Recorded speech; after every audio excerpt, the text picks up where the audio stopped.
Okay, attempt number 3. His phone's giving me fits. We're in Wings to Adventure and Purple Whistle.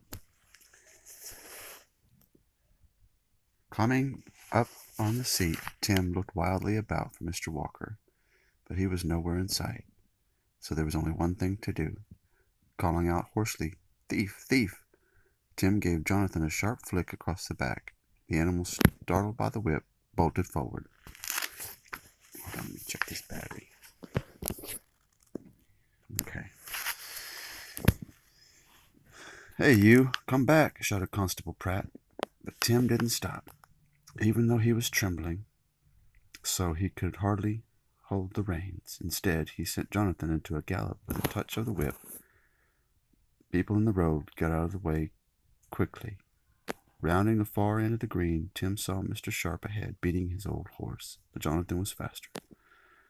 Before the peddler reached the main road, the red cart passed him. As soon as he could, Tim halted Jonathan. Yeah, this thing's going to give some fits. Yeah, we'll try that. This might be a shortened reading tonight. This phone's giving me some fits with the battery. Hoping to get a new one tomorrow. This is about bravery, and he quickly turned the horse so the long cart was straight across the road. "Get out of my way," shouted Mr. Sharp. But Tim, one shaking hand on Bigsy's head, didn't move, and the peddler had to halt beside him. Meanwhile, Constable Pratt was racing across the green, followed by a crowd of people. As he came up, he shouted, "You, young scamp!" Before Tim could think what to say, he saw Mr. Walker pushing toward him through the crowd. "Tim," he cried, "what's the meaning of this?" "The money bag," Tim managed to say. "It's in Mr. Sharp's boot." Mr. Walker turned to the peddler, whose sullen face was twisted with rage. "You got my money bag?" he asked. "Don't have it," snapped the peddler scornfully. "Let me by." But Constable Pratt stepped forward. "You can soon prove whose bag that is, Sharp. Let's see it." For a moment it looked as if the peddler would refuse, but the crowd pressed closer. Finally he reached into his boot and threw the money bag to the ground, saying furiously, "I found it. That's what I did. I found it." But now the constable was very angry. He held up the gray bag so everyone could see the initials. "A likely story, Sharp," he said sternly. Then he turned to Mr. Walker. "Did you sell peppercorns to Sharp?" "I did," was the answer. "Well," said the officer, "someone put stones in with the peppers." Before Mr. Walker could say a word, Tim burst out, "I saw Mr. Sharp do it this morning. Remember, when I went for a bath? He was picking up little brown stones."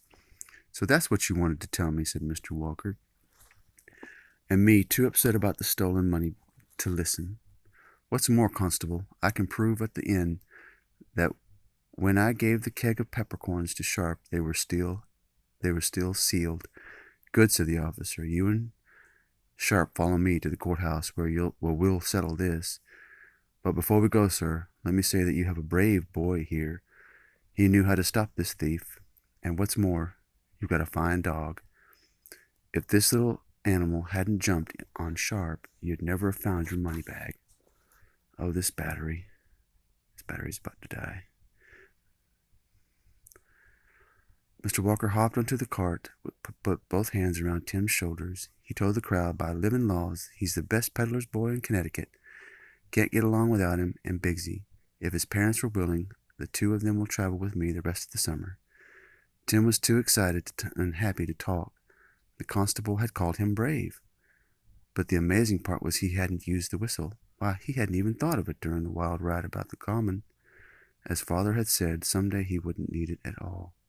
"But I'll always keep you," he whispered, as he lifted the purple whistle from his pocket. "I'll always keep you, for then I'll know I'm not a coward anymore. And sometimes you have to be brave even when you don't feel like it. And just know that I'm very proud of you guys. I love you, and sweet dreams."